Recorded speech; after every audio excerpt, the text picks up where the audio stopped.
Voici les images des 133 cardinaux qui viennent d'entrer en conclave pour élire le futur pape aujourd'hui mercredi 7 mai à Rome. Alors comment se déroule cette élection très ritualisée? Tout commence par une messe, la dernière messe publique des cardinaux avant qu'ils ne s'enferment dans la chapelle Sixtine. Ils n'en ressortiront pas avant que le pape soit élu et n'auront aucun contact avec l'extérieur. Ils dormiront à la résidence Sainte-Marthe située juste à côté. D'où le mot conclave, en latin conclave, qui signifie fermé à clé. Une fois les portes de la chapelle Sixtine fermées, les cardinaux électeurs prêtent serment, une main posée sur l'évangile. Après le serment du dernier, retentit le célèbre Extra homines, qui veut dire tous dehors, et toutes les personnes étrangères au conclave quittent la chapelle Sixtine.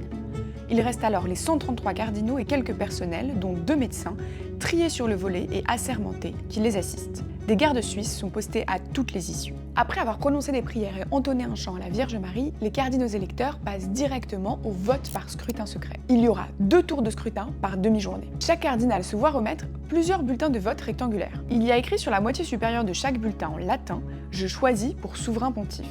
La moitié inférieure comporte un espace libre pour y écrire le nom de l'élu.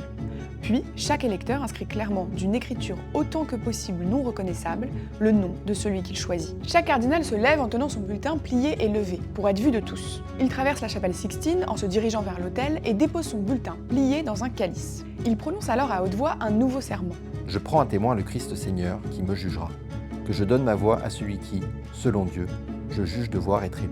Arrive ensuite le dépouillement, dirigé par le Camerlingue, qui est le cardinal responsable des affaires d'État du Vatican lorsque le siège du pape est vacant. Les scrutateurs, les cardinaux qui l'assistent, sont assis à une table devant l'autel. Les scrutateurs font la somme des voix obtenues par les divers noms et les notent sur une feuille séparée. Si un cardinal obtient les 2/3 des suffrages, soit 89 bulletins, alors il est élu pape.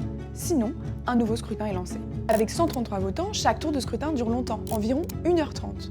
Petit détail, les bulletins de chaque scrutin sont ensuite reliés par un fil et une aiguille. Puis ils sont tous brûlés dans un poêle situé au fond de la chapelle. Si la fumée est noire, le pape n'a pas encore été élu. Si la fumée est blanche, le pape a été élu. Attention, l'élection ne suffit pas. Il faut que l'élu accepte sa charge. Le doyen des cardinaux électeurs demande alors au cardinal élu, devant tous les autres, s'il accepte. C'est seulement lorsqu'il dit oui qu'il devient instantanément pape. Il est alors acclamé, puis les cardinaux viennent un à un se livrer à un acte d'obédience. L'élu passe dans la chambre des pleurs pour revêtir l'une des 3 soutanes blanches prévues. Il va prier seul, puis se présente à la foule et au monde sur la loggia de la basilique Saint-Pierre. Les 4 derniers conclaves ont duré en moyenne 2 jours et demi.